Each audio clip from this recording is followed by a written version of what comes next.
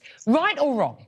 Absolutely, dynasties exist. I mean, I would think it's unfair to criticize former Secretary of State and presidential candidate Hillary Clinton for being involved in politics because her husband involves in politics, etc. No, that's not a good answer. No, it was a really important question. Criticize nepotism and dynastic politics as much as you want, but whoever the people of Pakistan decide, that is what at the end of the day should matter.